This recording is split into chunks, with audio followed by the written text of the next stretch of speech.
Hello, Aileen here. Let's review multiple Agile questions for the PMP exam. The team is struggling to decide on the platform to host the new training courses. 3 platforms will need to be tested before moving forward.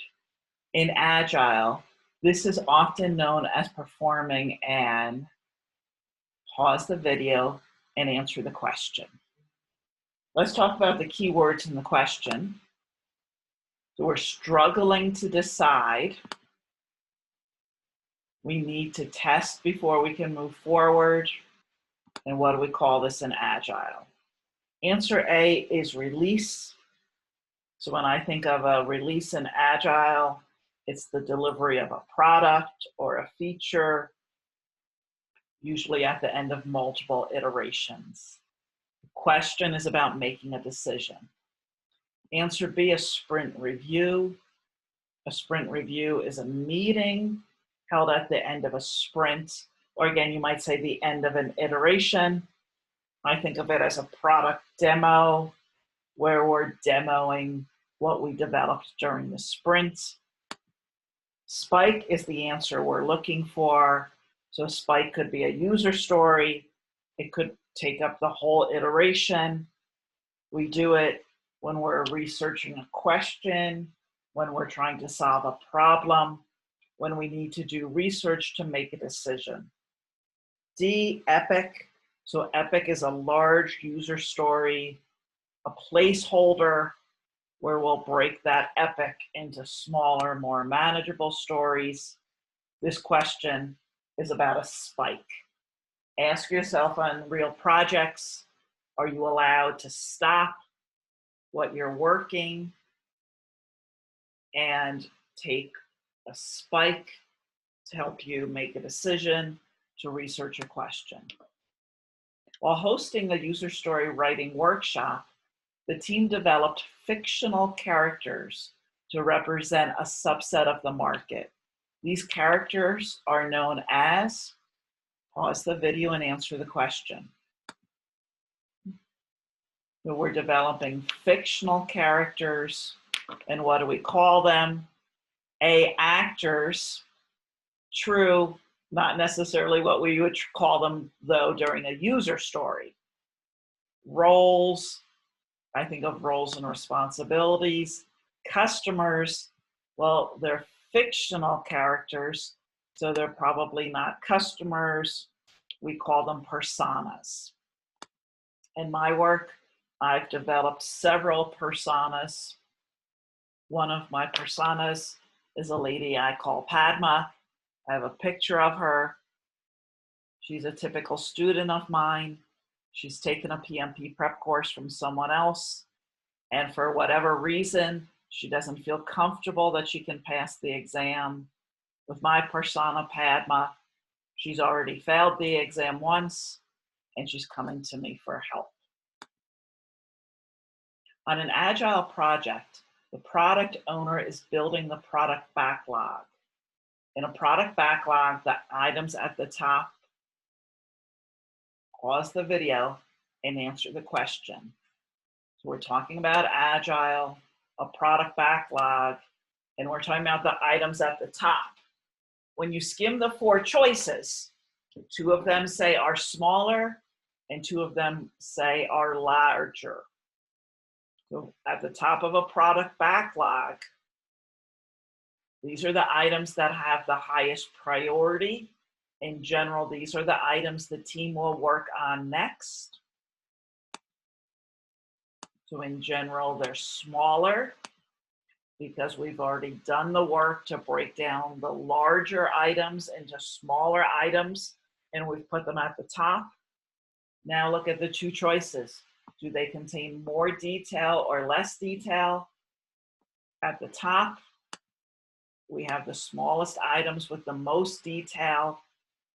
At the bottom of the product backlog, we would have the largest items, often called epics, with less detail. On an Agile project, the product owner has requested a change to the sprint goal during the sprint. The Agile mindset welcomes change.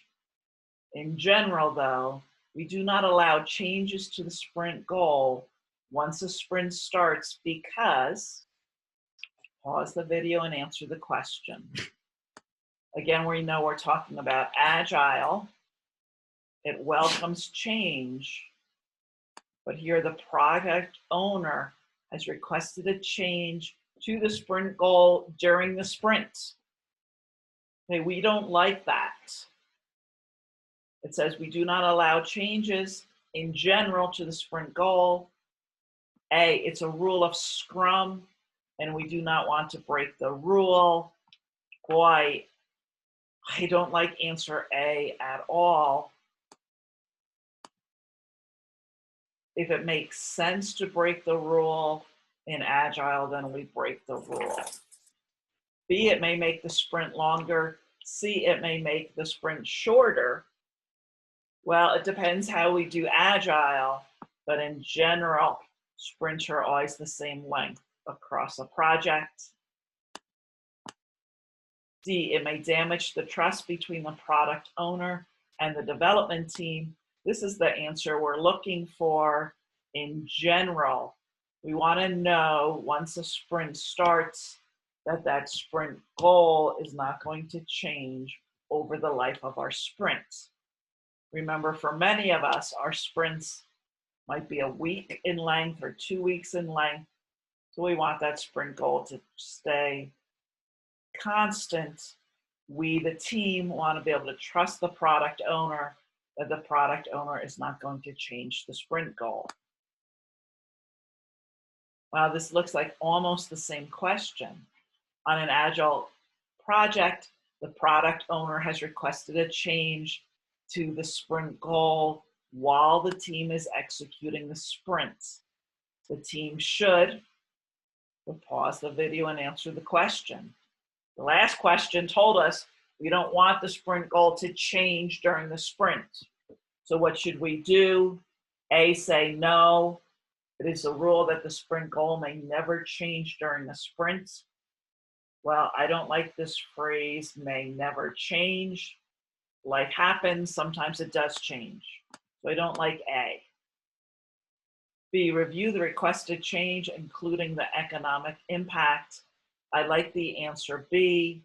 We need to trust that the product owner would only make this request if it really needs to be made. So we want to understand the request and the impact. So I think B is the right answer. C, say yes, as the team must always defer to the product owner. Absolutely not. The team works with the product owner. We work with the Scrum Master together. D, ask the Scrum Master what to do. We may ask the Scrum Master about what process to follow, right? But we don't ask the Scrum Master what to do as far as should or should not the sprint goal change. What we want to do is review the requested change. This is Aileen. This is one of the first videos I've done related to Agile questions. Give me feedback. Let me know what you liked and what you didn't like as I develop my self-study program to help you pass the PMP exam.